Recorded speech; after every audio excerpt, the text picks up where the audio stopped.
Bonjour, je me présente, je m'appelle Nathalie Partouche. Je suis parente d'une élève scolarisée dans un lycée français en Israël, le lycée Givat Washington, qui est un lycée hors contrat non homologué par la l'AEFE. Le ministère de l'Éducation a décidé que les lycées français à l'étranger hors contrat non homologués ne pourraient pas bénéficier du contrôle continu comme tous les autres lycées hors contrat de France et qu'ils devraient passer leur baccalauréat en septembre 2020. Tout cela sans se soucier si dans tous les pays concernés, la pandémie ne les empêcherait pas de passer leur baccalauréat en septembre.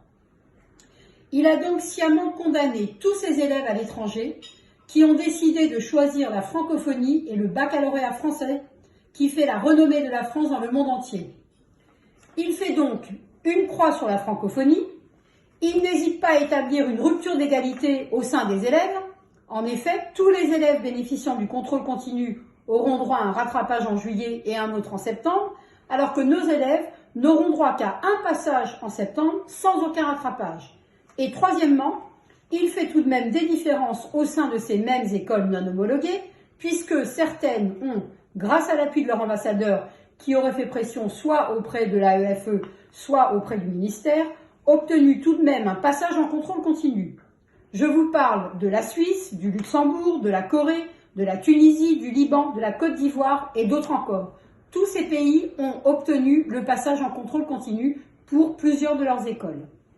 Le directeur de notre école a reçu lundi soir une lettre du chef du cabinet du ministre, lui indiquant que, je cite, « Ce choix, nous le mesurons, n'est pas sans incidence sur l'organisation qui va en découler, tant pour les élèves que pour les équipes des établissements concernés, à l'instar de votre lycée. » Donc, sciemment, ils nous mettent devant des problèmes qu'ils pourraient résoudre en nous alignant à tous les autres élèves.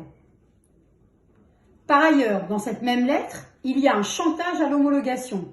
Je cite encore, « Nous ne pouvons que vous inviter à engager les démarches qui permettraient à votre lycée de bénéficier de cette homologation. » Donc, si on comprend bien, le problème n'est pas les résultats des lycées ou la structure de l'éducation, mais la non-affiliation à l'AEFE qui, apparemment, pèse très lourd sur les décisions du ministère. J'en appelle donc à la justice pour réparer ce mépris de nos élèves, c'est indigne de la tradition française et de la République. Liberté, égalité, fraternité, où êtes-vous passés? Nos amis marocains l'ont bien signalé.